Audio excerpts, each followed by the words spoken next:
barulhinho do pincel raspando a tela, né? Aquele tchuc-tchuc-tchuc. Me dava uma sensação extremamente agradável. Eu quando estou pintando, às vezes eu chego até a questionar por que eu estou tão intenso assim, né? Nesse cantinho isolado, sujando um pano com cores.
É um prazer grande, né, estar aqui no teu ateliê e também de você participar com a gente dessa feira de arte que estamos realizando, né?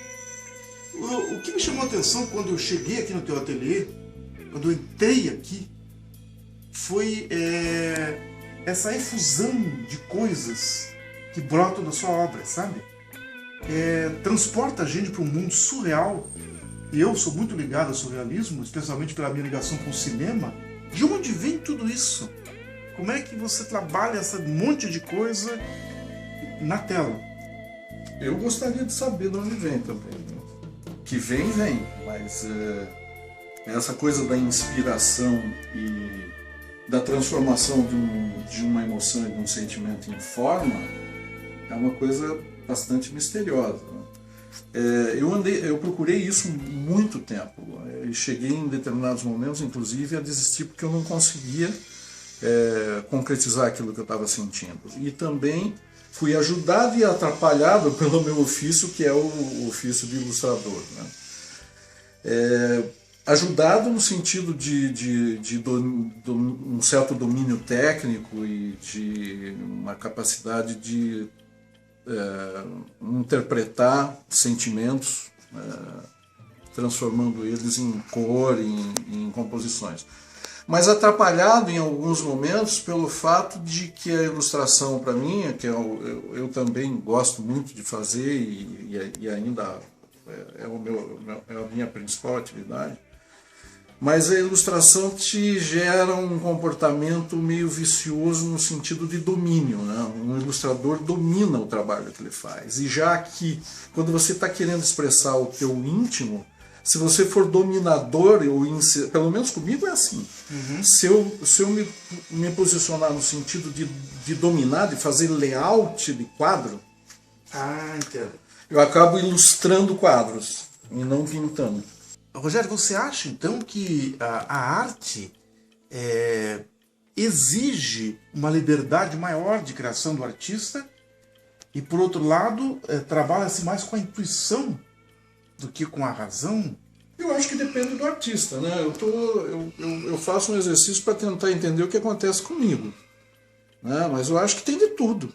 Devem existir artistas extremamente, absolutamente racionais. Um Mondrian, por exemplo, me parece muito matemático e o equilíbrio de formas geométricas e de cores na obra dele me passa muito.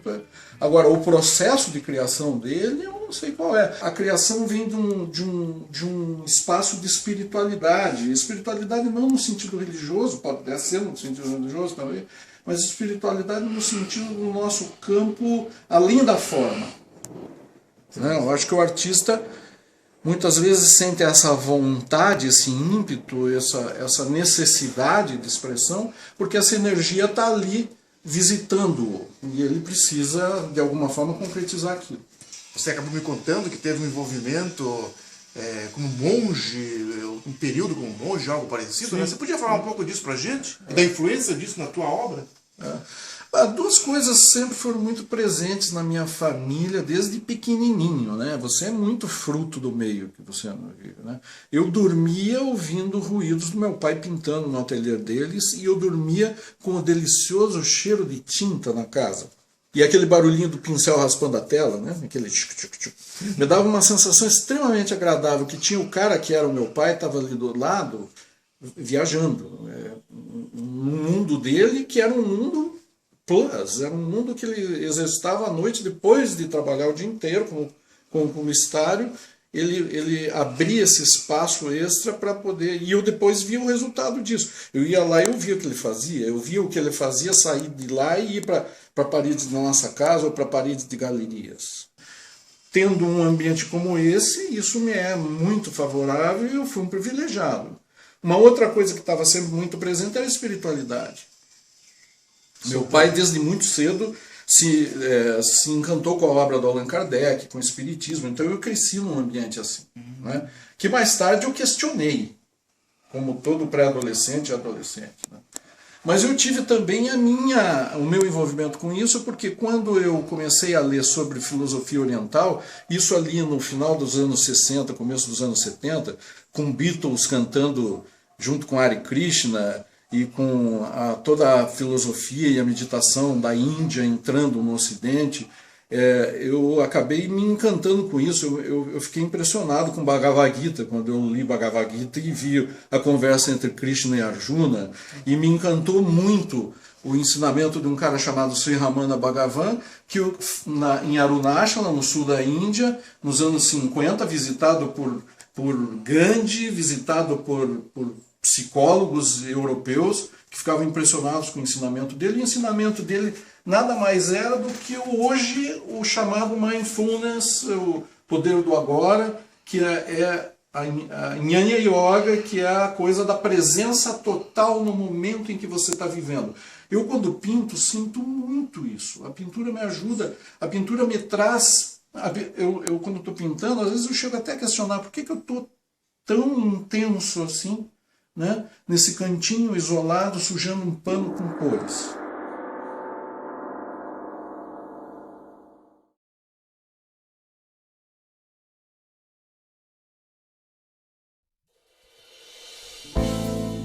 E eu vim fazendo e desmanchando o quadro ao longo de 2, 3 décadas quase. Então, em 2008, eu juntei alguns elementos, resolvi experimentar algumas técnicas que eu mesmo inventei da minha cabeça, de misturar tinta com colagem de material, com banho de resina, com interferência de materiais os mais variados, pedaços de plástico, resíduo vegetal, ferro enferrujado, pigmentos que são colocados na resina em determinados momentos, porque a resina sai de um estado líquido e ela, em curto espaço de tempo, em uma hora e pouquinho, ela se torna sólida. E ela tem alguns estágios, ela sai do líquido, ela vira uma coisa meio gelatinosa e ela vai solidificando. Então, se eu colocar um pigmento bem diluído numa resina bastante líquida, eu vou criar véus, velações, brumas, né? E já a resina um pouco mais solidificada e com a tinta um pouco mais espessa, eu crio nódulas, eu crio manchas, eu crio medalhões cromáticos que entram, sobem, interferem no que está pintado lá no fundo e se misturam com o material colado. E aí começam a surgir coisas que me surpreendem, inclusive a mim mesmo, né? Que não era bem isso que eu estava querendo, mas ficou muito melhor do que eu estava querendo. Olha só. E pode ficar pior também. Então aquele momento em que eu estou fazendo isso é um momento de extrema atenção e foco.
TV Web Mário Lincoln do Brasil.